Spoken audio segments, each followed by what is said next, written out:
नमस्ते बच्चों, कैसे हो सब? सब बढ़िया है। चलिए, मेघदूत प्यूसम पार्ट 5 पढ़ रहे थे। उसमें 5 श्लोक पूरे हो गए, छठा श्लोक चलेगा और छठे श्लोक को करते हैं स्टार्ट। ताम यानी उस, ताम यानी उस, कस्यामचित किसी, कस्यामचित यानी किसी, भवन वल्लभो भवन की छत पर या भवन की अट्टालिका पर, सुप्त पारावतायाम, सुप्त यानी सोए हुए हो, पारावतायाम यानी कबूतर, जिस पर कबूतर सोए हुए हो, नित्वा बिता करके, रात्रिम रात को, चिर विलसनात् लंबे समय तक विलास करने के कारण या लंबे समय तक चमकने के कारण, खिन्न विद्युत कलत्र, खिन्न यानी थकी हुई, विद्युत यानी बिजली रूपी, कलत्र यानी पत्नी वाले आप, इसमें बहुब्रीहि समास है। खिन्न विद्युत कलत्र, जिसकी पत्नी रूपी बिजली थकी हुई हो। तो किसकी पत्नी है? मेघ की। तो ये खिन्न विद्युत कलत्र किसके लिए आया है? मेघ के लिए। थकी हुई बिजली रूपी पत्नी वाले आप, दृष्टे सूर्य, दृष्टे सूर्य यानी सूर्य के दिखाई देने पर, पुनरअपि फिर से, भवान आप, वाहयत पूर्ण करें, अध्व मार्ग को, शेषम यानी बचे हुए, क्योंकि मंदायते धीमे नहीं होते हैं, न यानी नहीं होते हैं, खलु निश्चित रूप से, सुहृदाम, सुहृदाम यानी मित्रों के, अभ्युपेतार्थ कृत्या, कृत्य यानी कार्य के, अभ्युपेतार्थ दायित्व को स्वीकार किए हुए लोग। तो ये शब्दार्थ हो गए। इसका अर्थ देखते हैं।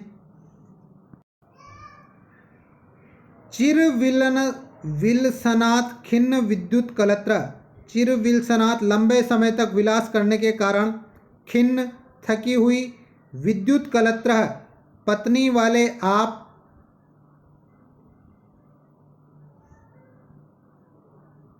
कस्यांचित किसी, भवन वल्लभो, भवन वल्लभो यानी घर की छत पर, सुप्त पारावतायाम जहाँ पर कबूतर सोए हुए हैं, ताम रात्रिम उस रात्रि को, नित्वा बिता करके, दृष्टे सूर्य, सूर्य के दिखाई देने पर यानी सुबह होने पर,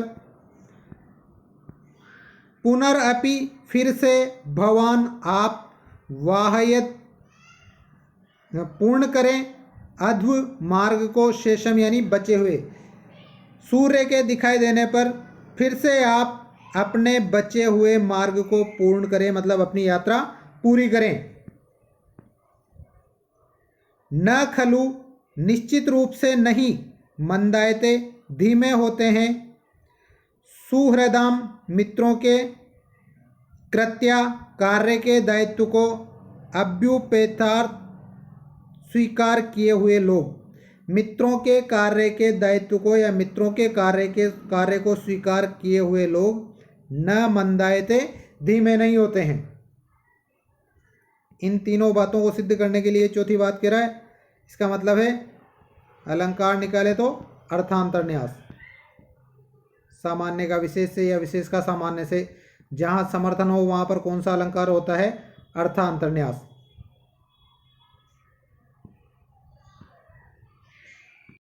एक बार और देख लो। चिर विलसनात् खिन्न विद्युत कलत्र, लंबे समय तक विलास के कारण थकी हुई विद्युत रूपी पत्नी वाले आप, सुप्त पारावतायाम जिस पर कबूतर सोए हुए हो, ऐसी किसी, भवन वल्लभो घर की छत पर या कस्यांचित यानी किसी, भवन वल्लभो घर की छत पर, ताम रात्रिम उस रात्रि को, नित्वा बिता करके, दृष्टे सूर्य, सूर्य के दिखाई देने पर पुनरअपि फिर से भवान आप अध्व से सम वाहयत बचे हुए मार्ग को वाहयत पूर्ण करें। न मंदायते धीमे नहीं होते हैं, खलु निश्चित रूप से, सुहृदाम यानी मित्रों के कृत्या कार्य को अभ्युपेतार्थ स्वीकार करने वाले लोग, क्योंकि मित्रों के कार्य को स्वीकार करने वाले लोग अपने काम में धीमे नहीं होते हैं या आलस नहीं करते हैं। देखते हैं ताम, यह ताम किसके लिए आया है? इसके लिए, माथे की ताम के लिए नहीं होता है, गंजे व्यक्ति को नहीं कहते ताम, ये ताम आया है रात्रि के लिए। तो अगर ये आ जाए कि यह ताम या ये सर्वनाम शब्द किसके लिए आया है? रात्रि के लिए।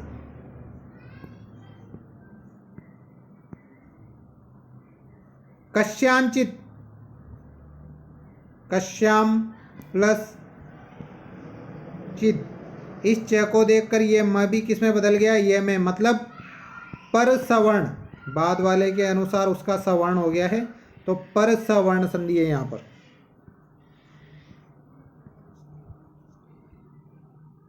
नित्वा, नी धातु, त्वा प्रत्यय या कत्वा प्रत्यय।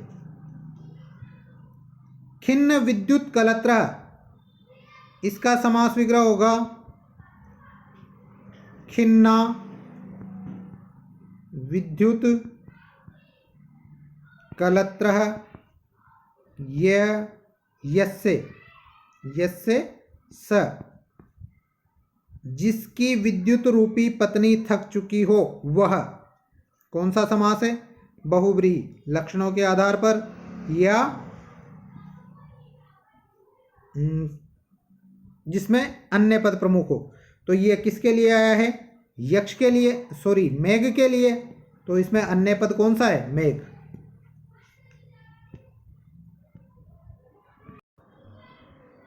दृष्टे सूर्य भवान वाहयत, सूर्य के दिखाई देने पर आप वाहयत पूर्ण करें या चलें। देखिए दृष्टे और सूर्य दोनों में कौन सी विभक्ति है? सप्तमी विभक्ति। कारण क्या है?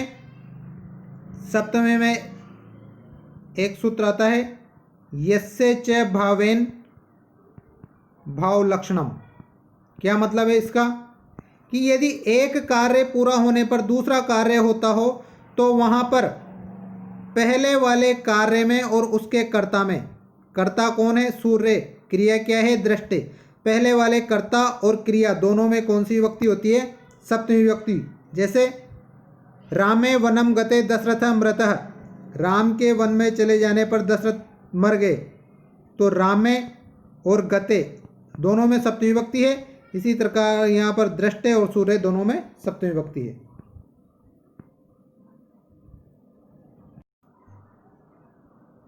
भवन वल्भो सुप्त पारावतायाम, इसमें विशेषण और विशेष से बताना है।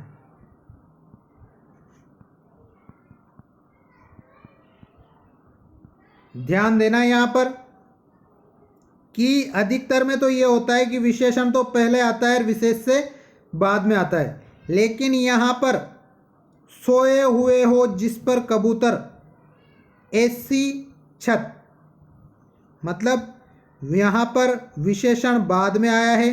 सुप्त पारावतायाम ये विशेषण है और भवन वल्भो ये विशेष से है, क्योंकि सोए हुए कबूतर किसकी विशेषता है? छत की विशेषता है। अतः ये तो हो गया विशेषण और ये हो गया विशेष से।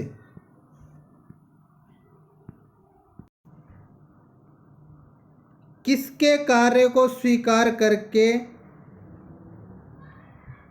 अच्छे लोग धीमे नहीं होते हैं? किसके कार्य को स्वीकार करके?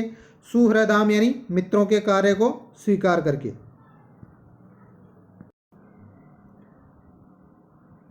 वाहयत, इस वाहयत का कर्ता कौन है? भवान, या तो भवान या फिर मेघ। भवान किसके लिए आया है? मेघ के लिए। दृष्टे सूर्य, इसमें कर्ता क्या है? सूर्य, क्रिया क्या है? दृष्टे। और तो क्या है इसमें? कुछ भी नहीं है।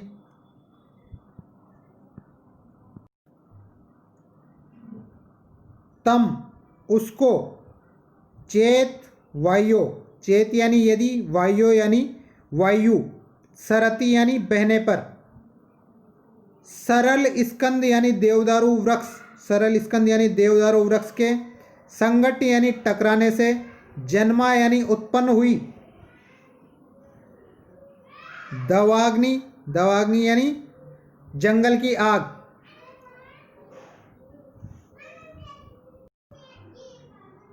उल्काक्ष यानी चिंगारियों से, पित्त चमरी बाल भारो, पित्त यानी जला करके, चमरी बाल भारो, चमरी नामक मृग, ये एक हिरण का एक प्रकार है, चमरी नामक मृग के बाल भारो यानी केशों को, पित्त यानी जला करके, बाधे तो पीड़ित करे, बाधे तो यानी पीड़ित करे, तो एनम इसको, समयितुम शांत करने के लिए, अलम यानी पर्याप्त, अर्हसी यानी योग्य हो, किससे, वारी धारा सहस्रे, वारी यानी जल की धारा यानी धाराएं, सहस्रे यानी हजारों, अपनी हजारों जल की धाराओं से, एनम इसको, समयितुम शांत करने के लिए, अलम यानी पर्याप्त, अर्हसी यानी योग्य हो।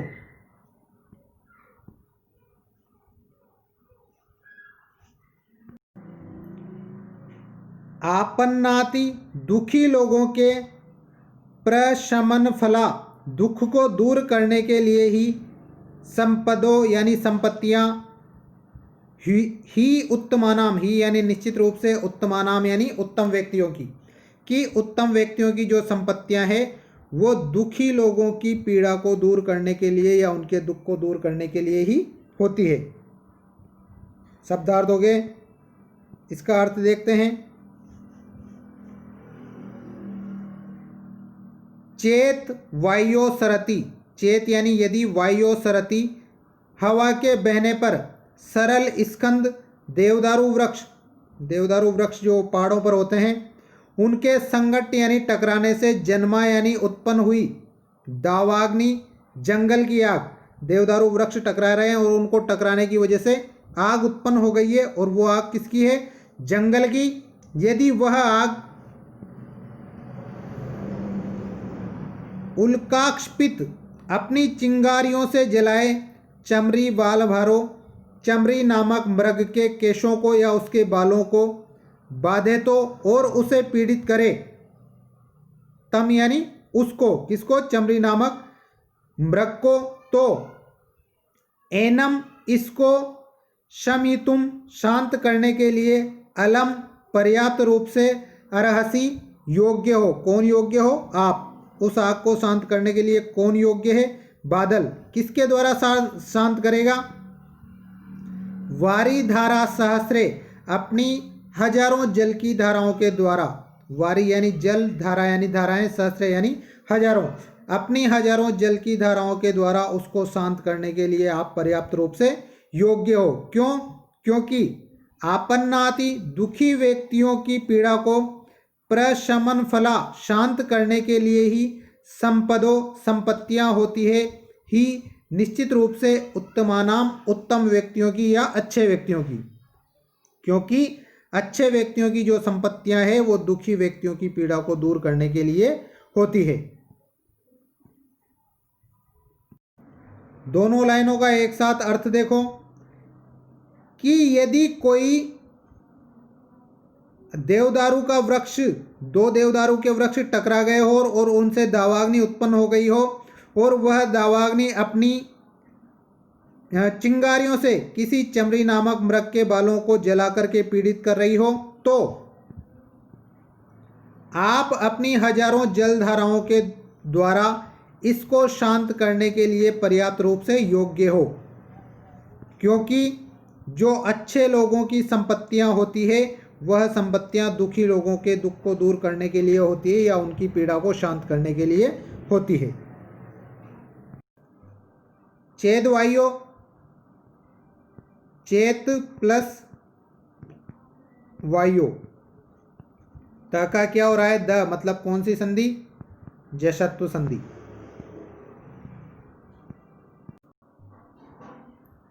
सरल स्कंद संगट जन्मा, तो सरल स्कंदस्य देवदारू वृक्ष के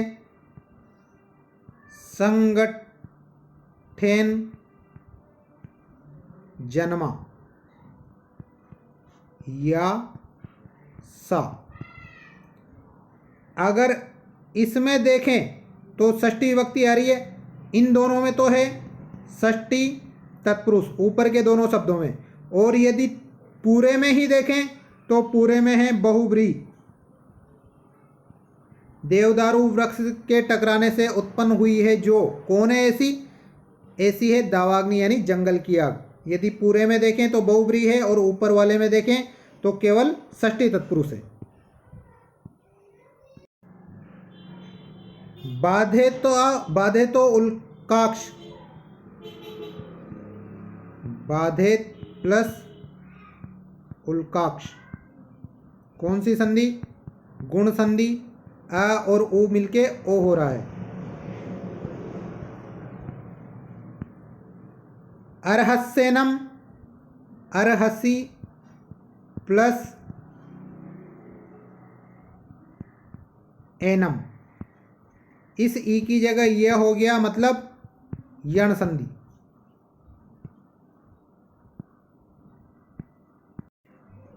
यह तम किसके लिए आया है? चमरी मृग के लिए। तम किसके लिए आया है? चमरी मृग के लिए। अब इसमें से प्रश्न क्या क्या बन सकते हैं? उत्तम व्यक्तियों की संपत्तियां किसके लिए होती है? आपन्नाति प्रशमन फला, दुखी व्यक्तियों के दुख को दूर करने के लिए। समयितुम,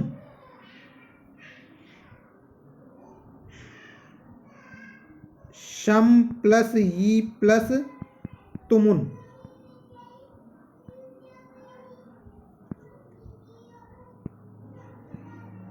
और बादल किसके द्वारा उस जंगल की आग को शांत करने के योग्य है? तो किसके द्वारा? वारिधारा सहस्रे, हजारों जलधाराओं के द्वारा। दावाग्नि किसको पीड़ित करेगी? चमरी वालभारो, चमरी नामक मृग को। ठीक है, यही प्रश्न बन रहे हैं इसमें। अगला श्लोक देखते हैं। ए भी यानी इन, साधो हे मेघ आप, हृदय निहिते आपके हृदय में स्थित, या जो मैंने आपको पहले बता करके पहचान कराइए, ऐसे लक्षण, क्योंकि यक्ष ने मेघ को सब पहले बता दिया था कि मेरा घर कैसा कैसा होगा, तो आपके हृदय में निहित या आपके हृदय में स्थित इन लक्षणों के द्वारा लक्ष्य ये था पहचान जाओगे। किसको पहचानोगे? घर को, कि भैया वहाँ पर जाकर घर कैसे ढूंढोगे, तो मैंने ये पहचान बताई है। इन पहचानों के द्वारा आप मेरे घर को पहचान जाओगे।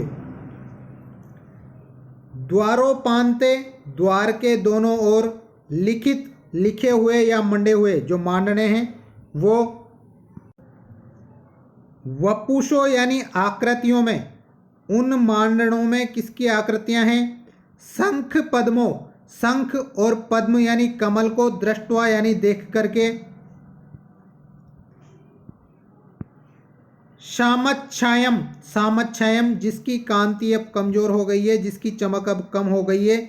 ऐसे भवनम घर को, अधुना अब, मद वियोगेन मेरे वियोग के द्वारा, नूनम निश्चित रूप से, मेरा घर जिसकी मेरे वियोग में अब कांति कमज़ोर हो गई है, अब चमक कमज़ोर हो गई है, मतलब कोई ज़्यादा देखभाल करने वाला नहीं है, उसको निश्चित रूप से देख करके पहचान जाओगे। क्योंकि सूर्य पाए, सूर्य के अस्त होने पर, न यानी नहीं, खलु निश्चित रूप से, कमलम कमल, पुष्यति धारण करता है, स्वाम अभिख्याम अपनी चमक को, या अभिख्याम का मतलब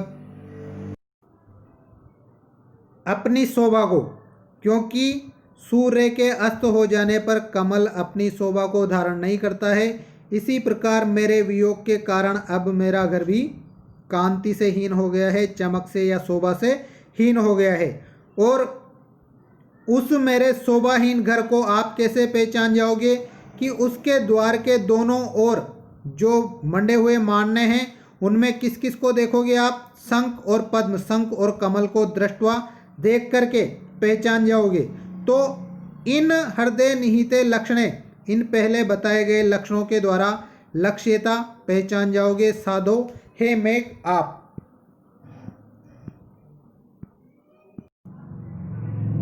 देखिए, साधो हे मेघ आप, हृदय निहिते लक्षणे, आपको जो मैंने पहले बताए हैं उन लक्षणों के द्वारा, पहली बात। दूसरी बात, द्वारोपांते लिखित वपुषो, द्वार के दोनों ओर लिखित वपुषो मंडे हुए चित्रों में शंख पद्मों च दृष्टवा, शंख और कमल को देख करके, अधुना अब, मद वियोगेन मेरे वियोग में, सामच्छायम क्षीण कांति वाले, भवनम घर को, नूनम निश्चित रूप से, लक्ष्य था पहचान जाओगे। ए भी यानी इन लक्षणों के द्वारा, क्योंकि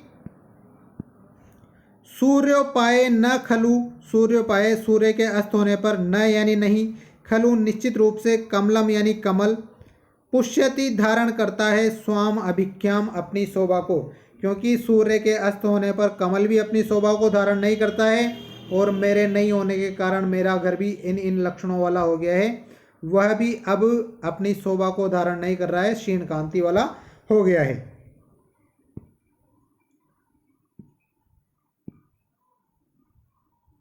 देखिए, ये ए भी किसके लिए आया है? इन लक्षणों के लिए। लक्षणे, ए भी लक्षणे, इन लक्षणों के द्वारा, दोनों में तृतीय विभक्ति है। साधो, यह शब्द किसके लिए आया है? मेघस्य कृते, मेघ के लिए। दूसरी बात, मत, यह सर्वनाम किसके लिए आया है? यक्षस्य कृते, ये यक्ष के लिए आया है।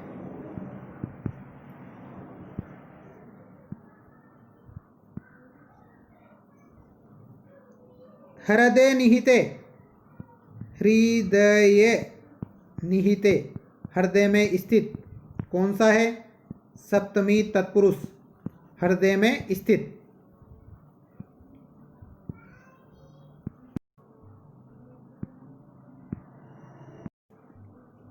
शंख पद्मों, शंखः च पद्मः च, कौन सा समास है? द्वंद्व समास। और द्वंद्व में भी कौन सा?